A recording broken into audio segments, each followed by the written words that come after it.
c'est un invité d'honneur. Il n'a pas oublié la terre qu'il a sous les chaussures, parce qu'il est chez lui, il est en famille, il garde la terre sous les chaussures, même si son emploi du temps lui fait prendre le TGV plus que de raison, certainement. Mais on est heureux qu'il nous fasse toujours l'honneur et l'amitié de revenir sur ces terres et de revenir voir cette famille que vous représentez, qui lui est chère, je n'en doute pas. Il accepte votre invitation pour venir partager avec nous son regard aussi sur ce monde qui se poursuit ou qui s'ouvre différemment. Gilles Courtex, notre premier invité, votre invité, mesdames et messieurs, c'est Patrick Martin. Il vient nous rejoindre.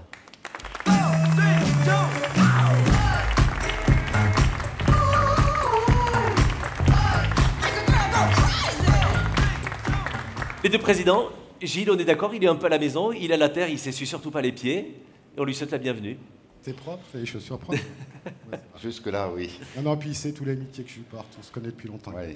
Alors j'en profite, tu restes un petit moment là? Ah non, mais moi je vais m'asseoir, j'ai fini. On va t'écouter. Reste là un petit moment. Là, je vais être tranquille, cool. Non, je voudrais déjà m'associer à l'hommage qui a été rendu à Laurent, qui sait aussi toute mon amitié, tout le respect que j'ai pour lui. Et puis ça vaut pour toi, Gilles, parce que tout le monde ici n'en est pas conscient, mais l'engagement que l'on a, pour compte commun de vous tous, hein, c'est un engagement lourd, prenant, chronophage, passionnant par ailleurs. Hein. Et j'associe à ces remerciements, j'associe à cet hommage évidemment toute l'équipe, les permanents, comme on dit, Jean-Louis et toute son équipe, mais je pense aussi aux 600 mandataires du MEDEF Lyon-Rhône, oui. Parce que nous, on est un peu la preuve aujourd'hui, hein, sous les sunlights. On parle, on fait les malins. Non. Toi, tu es malin, moi je ne sais pas. Mais on a ces 600 mandataires qui, au quotidien, dans l'ombre, bossent et apportent une vraie valeur ajoutée, rendent des services. Chapeau à eux. On peut les applaudir. Et on va les applaudir. Merci Patrick, merci Gilles, on va se retrouver tout à l'heure. Merci beaucoup Gilles Courtex. Et c'est l'occasion de rappeler, on ne se dit pas assez souvent, on va passer une belle journée, mais être président, et on ne vous envie pas la place, c'est gérer 75% d'emmerdes et 25% de petits bonheurs qui doivent remplacer parfois ces emmerdes, mais on n'oublie pas le cumul de tout cela. Vous avez signé, c'est bien fait pour vous. Vous allez, avec cela, cher Patrick, partager avec nous votre regard sur le contexte économique. On s'est dit que la pire des choses dans notre regard, ce serait l'angélisme, donc on va se parler sans tabou et sans langue de bois, et sans angélisme surtout. Patrick, je vous laisse nous présenter tout cela et je reviendrai sur scène, vous poser quelques questions. Et peut-être la salle en aura pour vous. À tout à l'heure. Merci Nicolas. Donc, je voudrais commencer par vous dire que dans cette période troublée, qui n'est pas finie, je m'expliquerai plus tard, on peut s'adresser à nous-mêmes une forme de satisfecit parce qu'on a fait le boulot. Les entrepreneurs ont fait le boulot, le MEDEF a fait le boulot, et je m'explique. Ayez bien en tête, si vous n'avez pas été directement acteur de ces situations, de cette période, que véritablement on a été au quotidien, et quand je dis quotidien, c'est pas pour rebondir sur ce qui a été dit tout à l'heure sur les insomnies de Gilles, quand je dis au quotidien, c'est véritablement jour et nuit, au contact des pouvoirs publics, force de proposition, capteur pour bien comprendre, pour bien ressentir ce qui se passait dans vos entreprises, dans les territoires, et porter auprès des pouvoirs publics les perceptions qu'on avait à partir de là, et en sens inverse, porter auprès de nos adhérents, porter auprès des 190 000 entreprises adhérentes du MEDEF, auprès des 92 fédérations professionnelles, auprès des 122 MEDEF territoriaux, à tout seigneur, tout honneur, le MEDEF Lyon-Rhône, porter donc auprès de ces adhérents, qui quand même salarient 10 millions de personnes, hein, c'est important, les messages, les idées que, en concertation avec les pouvoirs publics, avec le gouvernement, on élaborait pour essayer de faire face dans l'urgence, parfois dans la précipitation, il faut dire les choses, pour faire face donc à cette situation brutale, inédite, sidérante d'une certaine manière, évidemment à l'origine la situation sanitaire à proprement parler, et de ce point de vue les entreprises ont fait face à leurs responsabilités également, mais au-delà de la situation sanitaire, la situation économique et sociale. On a été, Geoffroy au premier chef bien sûr, hein, on a été donc heure par heure au contact, que ce soit de Matignon, que ce soit de Bercy, que ce soit du ministère du Travail. Et ce n'est pas pour faire le malin que je dis ça, je crois pouvoir affirmer que tous ensemble, on a été écoutés et on a été entendus. Je ne vais pas développer sur ce thème-là, mais ayez également en tête que le PGE, dans sa première mouture, telle que l'imaginait Bercy, c'était une approche très restrictive, très sélective. Et c'est nous qui, un peu à contre-emploi, en définitive, avons porté l'idée, avons fait valoir l'idée qu'il fallait non pas un tuyau d'incendie, mais un Canadair, parce que la situation était tellement critique qu'il ne fallait pas faire de la sélection à outrance. Idem sur le fonds de solidarité qu'au fil des mois on a contribué à enrichir et qui essentiellement, en tout cas dans sa dernière mouture, a permis de couvrir bon nombre de situations. Idem pour l'activité partielle de longue durée. On a été au rendez-vous et je crois pouvoir affirmer, et je n'y suis pour rien d'une certaine manière, je crois pouvoir affirmer que dans cette épreuve dont on se serait bien passé, nos organisations, le MEDEF, ont démontré leur rôle. Et je finis juste là-dessus en soulignant, et ça vous surprendra peut-être, que cette période a été également très riche en dialogue social. Il n'y a pas eu de conflits sociaux dans les entreprises, alors peut-être parce que nos salariés, les dirigeants d'entreprise eux-mêmes, craignaient cette situation et que ça pouvait les tétaniser. Ce n'est pas mon analyse. Mon analyse, c'est qu'il y a eu un sens des responsabilités, je ne vais pas parler d'union nationale, mais un sens des responsabilités partagées entre partenaires sociaux et qui a conduit donc à ce qu'on ne surajoute pas aux difficultés sanitaires, économiques, sociales, des tensions sociales dans les entreprises, pas plus que dans le pays. C'est une période incroyable. Il ne s'est jamais signé autant d'accords sociaux dans les entreprises, singulièrement autour du télétravail, mais plus généralement. Et je finirai sur ce point en rappelant deux événements qui n'ont peut-être pas été considérés à la hauteur de ce qu'ils méritent. Je veux parler des deux déclarations communes par voie de presse qu'ont faites Geoffroy Roux de Bézieux et Laurent Berger, dans un premier temps à l'issue du premier confinement pour appeler les salariés à reprendre le travail. Ce n'était pas une évidence, hein. On a une bonne relation avec Laurent Berger, mais avant toute chose, c'est un leader syndical. Et qu'un leader syndical s'associe au leader du patronat français pour appeler les salariés à reprendre le travail, c'était tout de même un signe fort. Et de la même manière, quelques mois après, pour encourager les salariés à se faire vacciner. Donc voilà, cette période présente bien des difficultés, bien des menaces, mais elle a également permis de voir qui était qui en définitive. Un gouvernement essentiellement à l'écoute, des syndicats de salariés qui jusque-là ont été eux-mêmes constructifs, et puis une organisation patronale qui a rempli son rôle au plus près des territoires et dans chaque fédération. Alors maintenant, on a de nouveaux défis devant nous. Et c'est important effectivement d'avoir une boussole, et je dirais de ne pas perdre la boussole. Ces défis, on les connaît, il y a des défis immédiats, il y a des défis spécifiquement français, et puis il y a des défis de plus long terme. Et je crois que c'est dans nos gènes d'entrepreneurs, d'abord d'être lucide, je reprends l'expression qu'a utilisée Nicolas, d'être lucide, de bien analyser les choses, d'être rationnel, et puis de nous projeter dans l'avenir, parce que nous sommes des femmes et des hommes de solutions. Nous ne sommes pas des commentateurs, il faut des commentateurs, il faut des analystes, il faut des observateurs, il faut des critiques, il faut des journalistes, etc. etc. Mais nous sommes là pour agir. Alors les défis que l'on a devant nous, les défis spécifiquement français et de court terme, on les connaît bien, et là aussi le MEDEF est un acteur de premier plan. Je veux parler évidemment de la réforme de l'assurance chômage, et on dira probablement un mot de l'enjeu beaucoup plus important encore, qui est celui des compétences, des difficultés de recrutement, des formations, de la mutation des compétences dans nos entreprises pour relever des défis technologiques. Il y a la réforme des retraites, qui est la réforme fondatrice, dans l'état critique dans lequel se trouvent les finances de l'État lui-même, mais des régimes sociaux plus encore. Et je voudrais ici dire que ça a pu surprendre certains d'entre vous que le MEDEF dise cette réforme, elle est évidemment nécessaire, mais il ne faut pas la faire maintenant parce que notre économie est convalescente.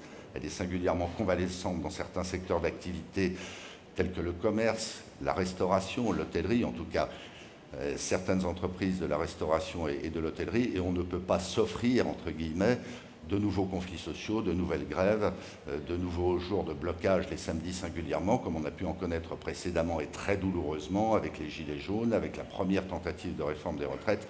Ça n'est pas le moment. Ça n'est pas le moment, mais ça n'enlève rien au fait, et je le redis aujourd'hui, que nous appelons de nos voeux un débat fondamental, éclairé, argumenté, dans le cadre des élections présidentielles puis législatives, et selon qui sera élu, bien sûr, la mise en œuvre dès l'automne 2022 d'une réforme musclée, appelons les choses par leur nom, d'une réforme paramétrique, c'est-à-dire impactant les finances des régimes de retraite, de sorte qu'on se tire non pas cette épine qu'on a dans le pied, mais cette grenade quadrillée qu'on a sous le pied. Pour finir sur ce point, ayons tous en tête, là aussi, que les retraites en France coûtent 3 points de PIB de plus que chez tous nos concurrents. Alors 3 points de PIB, ça ne parle pas spontanément. 3 points de PIB, c'est quasiment 100 milliards d'euros par an que la France supporte pour financer ses retraites et que nos concurrents ne supportent pas.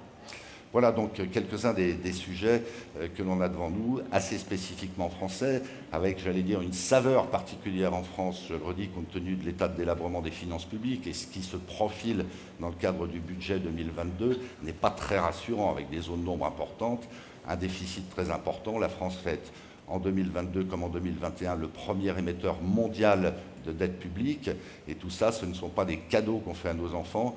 Et là aussi, disons les choses, il y a un risque latent majeur que, passé les élections, les prélèvements obligatoires, qui sont déjà les plus élevés du monde dans notre pays, augmentent de nouveau, parce qu'à un moment donné, nos bailleurs de fonds, la dette française étant majoritairement portée par des investisseurs étrangers, nos bailleurs de fonds nous rappellent à la règle et nous disent, écoutez, vous avez emprunté jusque-là à des taux légèrement négatifs, ils viennent de repasser en territoire légèrement positif, et qu'à un moment donné, la France se trouve privée de munitions sur le plan financier. Donc, qu'on le veuille ou non, il va falloir remettre de l'ordre dans les finances publiques.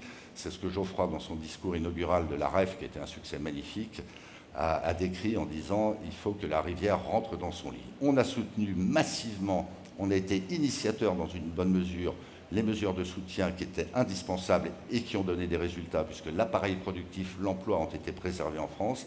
On est tout autant demandeurs, dorénavant, à ce qu'on revienne à une orthodoxie financière, sans quoi, à un moment ou à un autre, les contribuables que nous sommes, passeront à la casserole.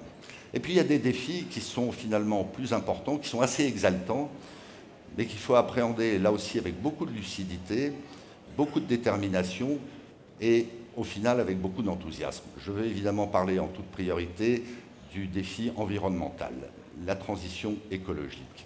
Il y a consensus dorénavant dans nos rangs, que ce soit par nécessité ou par conviction, il y a consensus dorénavant dans nos rangs pour considérer que cette transition écologique, elle est indispensable. Elle est indispensable pour les citoyens, elle est indispensable pour nos entreprises. Et donc il faut l'appréhender avec beaucoup de détermination parce que les échéances sont proches. Elles sont proches sur le plan de la planète, mais elles sont proches d'un point de vue beaucoup plus prosaïque ou pragmatique pour l'organisation, pour les modes de fonctionnement, pour les compétences, pour l'offre de produits, de services, pour les process dans nos propres entreprises. Donc il ne faut pas mettre la poussière sous le tapis et s'imaginer que c'est un débat théorique et que finalement on a le temps. Et on a d'autant moins le temps qu'au niveau du législateur, au niveau français bien sûr, mais c'est là que ça se passe au niveau européen, il y a des choses qui sont en train de se mettre en place, qui sont en train d'être réfléchies. En tout cas, je vais parler du Green Deal, je vais parler de Fit for 55, et qui, qu'on le veuille ou non, vont nous conduire, vont nous imposer de remettre complètement à plat nos organisations. Donc autant être proactif plutôt que de subir les événements. Alors être proactif, ça veut dire quoi? Ça veut dire pour le MEDEF, pour nous tous, être partie prenante dans ces débats, être force de proposition, le cas échéant, parer les buts, mais mesurer la détermination de l'Union européenne sur ces sujets-là. Alors il va falloir aborder ces sujets avec autant de lucidité que de détermination. Je pense que pour beaucoup d'entre nous, pour moi c'était une révélation finalement assez récente, on n'a pas idée de l'ampleur des efforts qu'il va nous falloir faire. Pour imager mon propos, il y a une étude Bloomberg qui a été publiée le mois dernier et qui chiffre à l'échelle mondiale le coût de cette transition environnementale pour la planète entière et dans la perspective de la neutralité carbone en 2050 entre 93 000 milliards de dollars et 150 000 milliards de dollars. Cet argent ne tombera pas du ciel. Nos homologues allemands, les homologues allemands du MEDEF, le BDI, ont quant à eux estimé que pour les entreprises allemandes, atteindre la neutralité carbone en 2050 coûterait 2300 milliards d'euros. C'est ça l'échelle. On n'est plus dans des petits réglages, on n'est plus dans des augmentations de 0,1 ou 0,2% des salaires. On change de monde. Il va falloir que nous nous retroussions les manches pour, avec détermination, avec clairvoyance, avec rationalité, nous appréhendions ces sujets-là. Ça va demander beaucoup de réflexion collective, ça va demander des arbitrages douloureux. Dans ce débat fondateur, qui, je le redis, va complètement remettre à plat nos vies personnelles, nos vies professionnelles, dans ce débat fondateur, nous, le MEDEF, on a un rôle essentiel qui n'est pas le plus facile, mais qu'on est bien décidé à assumer, qui est précisément celui de la rationalité, parce qu'il y a un angle mort. Tout le monde commence à comprendre que cette révolution écologique est incontournable, qu'elle est très positive à bien des égards, mais bien peu savent comment faire et combien ça va coûter. Je viens de vous citer des chiffres. Et s'il y a un angle mort dans le débat public, ça n'est pas innocent. Ça n'est pas parce que les décideurs publics ont oublié de voir combien ça coûterait et qui paierait au bout du compte. C'est tout simplement parce qu'ils savent que ça va être douloureux, parce qu'ils savent qu'il y aura des effets de bord importants. Donc à nous de porter ce débat, je dirais, dans sa complétude, pour éclairer les décideurs publics, qui à la fin des fins, c'est normal, ont la décision, sinon ce ne seraient pas des décideurs. Et voyez-vous, dans la loi climat et résilience, par exemple, qui a été votée dans une espèce d'euphorie générale, avec d'ailleurs l'abstention ou le soutien de formations politiques qui sont pro-entreprise, rien n'a été dit sur l'impact économique et social. Nous, on a fait des chiffrages. On a fait des chiffrages et cette loi climat et résilience va conduire à ce que les entreprises, dans les 10 prochaines années, supportent entre 30 et 60 milliards d'euros de charges supplémentaires. Pourquoi pas, si ce n'est qu'en regard, les effets de cette loi climat et résilience sur ce qui est son objet, c'est-à-dire la transition écologique, finalement donnera très peu de résultats et si ça vous parle, conduira à ce qu'on paye 800 € la tonne de CO2 évité. Le prix de marché actuellement est à 60 €. Ce que je veux dire par là, c'est que parce que le débat public n'a pas été serein, n'a pas été suffisamment cartésien, eh bien on va dépenser beaucoup d'argent pour très peu de résultats, alors que l'argent est une denrée rare. Voilà, donc on va être très focalisé sur cet enjeu de la transition écologique et on va être surtout très attentif à ce que les victimes, car il y aura des victimes, que ce soit chez les salariés, que ce soit chez les entrepreneurs, soient accompagnées, parce qu'il n'y a pas de raison que, au motif que collectivement nous soyons tenus d'avancer sur cet enjeu majeur, eh bien certains restent au bord de la route. Je pense par exemple à toute la sous-traitance de l'automobile quand elle est orientée vers la motorisation thermique. Nos amis de la vallée de l'Arve, et je dis ça devant Jean-Luc Ronichet, l'éminent président du MEDEF Auvergne-Rhône-Alpes et au Savoyard, sait très bien de quoi je veux parler. Quand dans une voiture électrique, il y a 80% de composants mécaniques de moins que dans une voiture thermique, bien évidemment, des entrepreneurs qui n'ont pas démérité, qui ont investi à tour de bras, qui sont à la pointe de la technologie dans leur secteur et qui se verront brutalement ou très rapidement privés de 80% de leurs débouchés, ces gens-là qui n'ont pas démérité, qui ont des milliers, des dizaines de milliers de salariés, on ne peut pas les laisser tomber. Donc voilà, il va falloir qu'on traite ce dossier avec beaucoup plus de lucidité, beaucoup plus de rationalité et à la fin des fins, beaucoup plus de courage que ça n'est fait jusque-là. Et le MEDEF est en pointe pour assumer ce courage, cette lucidité, cette rationalité. Et puis un petit peu lié à ça, on a l'enjeu évidemment essentiel, enfin un petit peu lié, tout à fait lié à ça, on a l'enjeu essentiel de la transformation de nos entreprises autour des compétences, autour de la digitalisation, mais Laurent Fiard en a beaucoup parlé, il en parlera encore beaucoup et avec beaucoup plus de pertinence que je ne saurais le faire, évidemment, enjeu central, la digitalisation, mais tout autant et plus celui des compétences. Dans ce débat, alors que nous avons tendance parfois à nous autoflageller, à nous minorer, nous n'avons pas à rougir de ce que nous sommes, nous n'avons pas à rougir de ce que nous faisons, et je suis convaincu que nous n'aurons pas à rougir de ce que nous allons faire encore.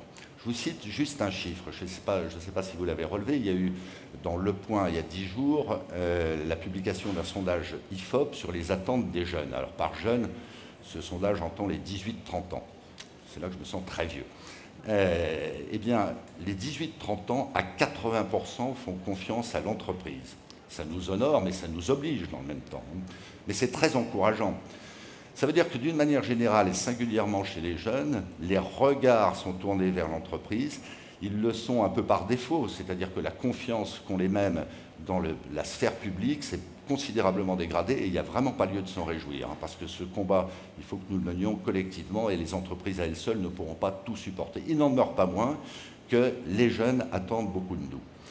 Ça veut dire qu'il va falloir que nous soyons encore plus actifs, encore plus offensifs pour, d'une part, perfectionner, améliorer, densifier, accélérer toutes les formes d'enseignement, de formation, je vais en redire un mot, et puis par ailleurs que nous intégrions beaucoup plus que nous le faisons aujourd'hui, même si je le redis, nous n'avons pas à rougir de nos actes et de nos résultats, tout ce qui touche à la RSE. Je crois qu'on est, quelle que soit la taille de notre entreprise, quel que soit son secteur d'activité, quel que soit le territoire où cette entreprise est implantée, on est confronté à ce phénomène de jeunes qui, dès l'entretien d'embauche, qu'ils soient diplômés ou pas, nous demandent quelle est notre politique RSE, ce que nous faisons en matière d'environnement, ce que nous faisons en matière de parité, ce que nous faisons en matière de diversité. Et c'est devenu un critère déterminant d'acceptation d'une offre d'emploi, puisque le marché s'est inversé, même si nous avons encore 8% de chômeurs, le marché s'est inversé, d'un marché d'offres, on est passé à un marché de demande, et à la limite, c'est le salarié qui décide où il va aller. Ce n'est pas absolument vrai partout, mais quand même, c'est la tendance qui se dessine. Et en regard de tout ça, il va falloir que nous soyons exemplaires et que nous le fassions savoir.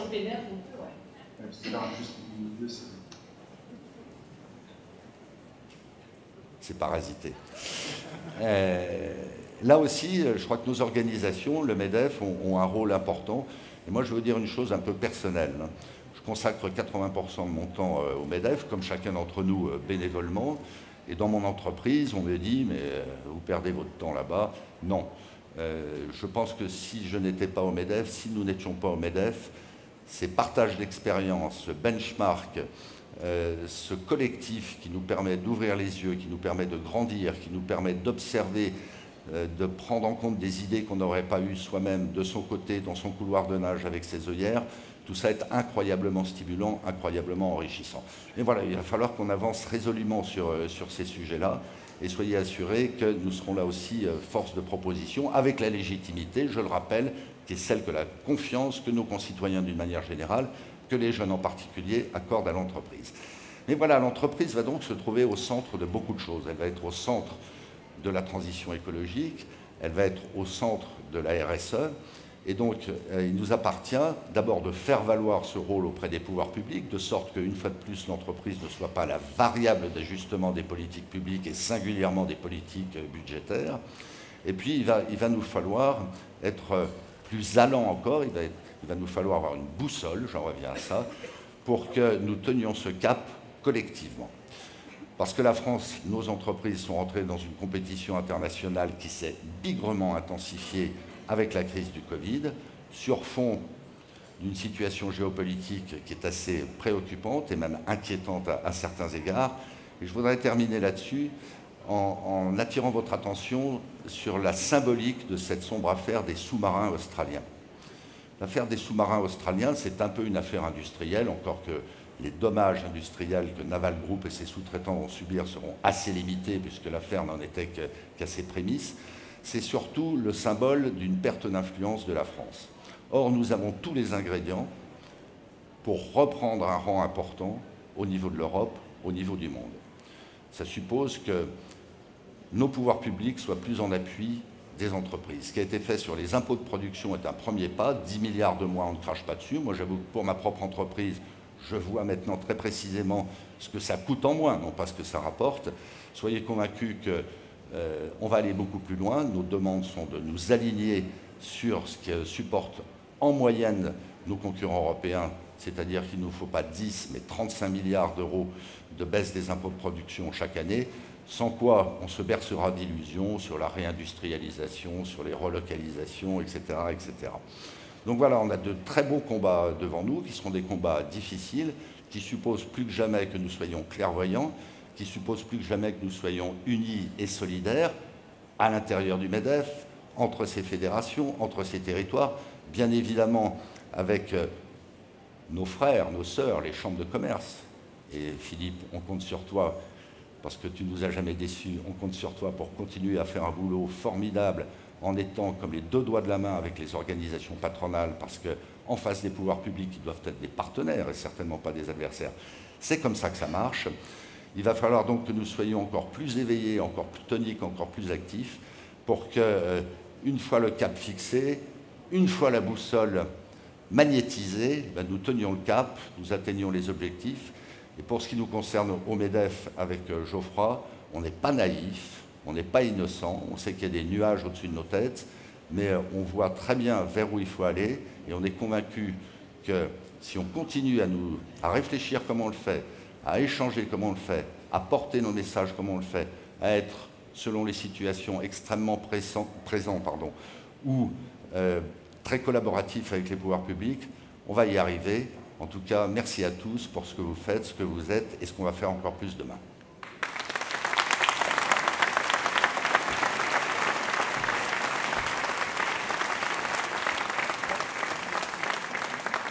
Merci, cher Patrick.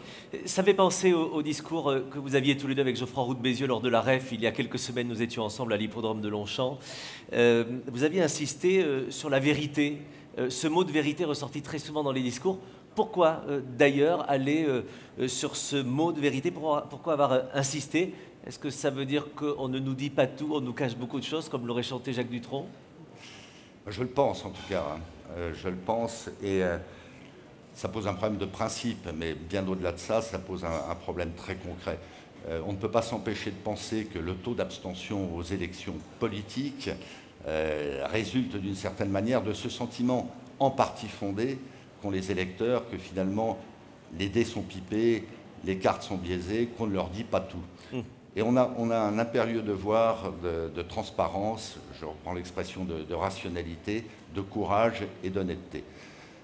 Quand on analyse ce qui s'est passé avec les Gilets jaunes et qui couvre de nouveau autour de certains dispositifs, je pense aux zones à faible émission, je pense au zéro artificialisation nette, une des raisons pour lesquelles cette colère s'est exprimée, c'est que les intéressés se sont dit on va nous faire payer quelque chose de plus, quelques centimes seulement, de taxes supplémentaires sur le carburant, pour prélever de l'argent qui en réalité ne sera pas consacré, ne sera pas fléché vers la transition écologique. Donc on nous dit la moitié de la vérité, et ça on n'aime pas. Évidemment. Tu n'aimes pas, je n'aime pas, vous n'aimez pas. Donc si on ne pose pas complètement, clairement, en toute transparence les débats, on va créer cette suspicion. Et on peut arriver à un résultat paradoxal extrêmement fâcheux, c'est-à-dire que les mêmes qui appellent de leur vœu en âme et conscience, singulièrement la transition écologique, à un moment donné, se braquent contre la transition écologique parce qu'ils découvriraient un beau matin que ça va leur coûter de l'argent, que ça va leur demander des sacrifices. Alors je ne suis pas churchillien, mais il faut quand même dire les choses à l'avance. Après, les gens achètent, entre guillemets, ou n'achètent pas, mais au moins, les choses sont claires.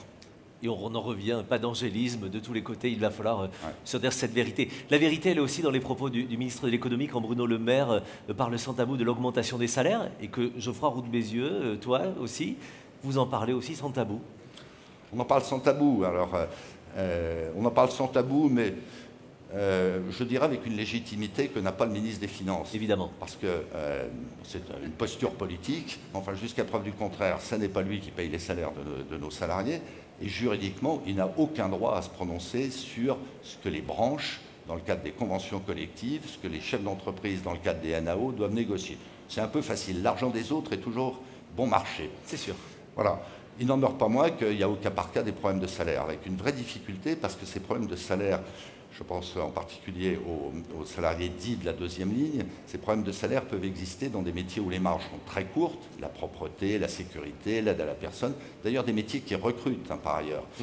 Les marges sont courtes, ces secteurs ont été pour la plupart d'entre eux très affectés par la crise Covid, et la cerise sur le gâteau, si je puis dire, c'est que bien souvent leurs principaux clients, ce sont les collectivités publiques, l'État au premier chef. Et les collectivités publiques et l'État n'ont qu'une politique, c'est le moins 10 ans. Donc que chacun soit cohérent et assume ses responsabilités. Oui, il va falloir augmenter les salaires ici ou là. Il faudra le répercuter aux clients parce que les entreprises n'ont pas vocation à perdre de l'argent. Et puis il faudra quand même que l'État et les collectivités locales donnent l'exemple. Les mêmes qui appellent de leur vœu des augmentations de salaire dans le privé doivent accepter de traiter des marchés un peu plus chers.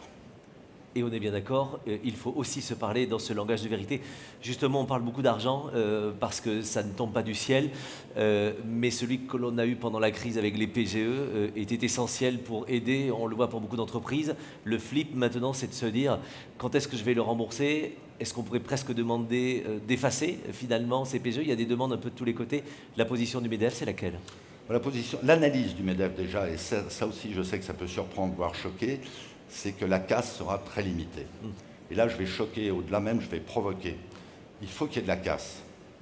Disons les choses, là aussi, il y a des entreprises qui auraient dû disparaître si le PGE n'avait pas existé, qui concurrencent, qui sont mal gérées, qui ont de mauvais résultats, qui ont été maintenues en survie artificielle et qui concurrencent artificiellement des entreprises qui, elles, sont bien gérées. Donc il y aura un peu de casse. On va revenir à un niveau de défaillance d'entreprise qui était celui qu'on avait en 2019-2018, c'est-à-dire à peu près 50 000 défaillances d'entreprises par an, plutôt des petites. Il n'y a pas mort d'homme. Le MEDEF, les entrepreneurs d'une manière générale, restent des libéraux, assument leurs responsabilités. Après, il y a quelques entreprises bien ciblées qui effectivement, alors qu'elles sont bien gérées, mais parce qu'elles ont été particulièrement secouées par la crise Covid, dans l'aéronautique, dans l'hôtellerie, une certaine forme d'hôtellerie, singulièrement celles qui travaillent avec les clients étrangers, Oui. Qui sont des entreprises saines fondamentalement et qui, à l'insu de leur plein gré, si tu me permets cette expression stupide, ont été affectées. Là, au cas par cas, il va falloir les accompagner. Et c'est exactement ce qu'on a fait valoir auprès de Bercy, et c'est exactement ce qui va se passer.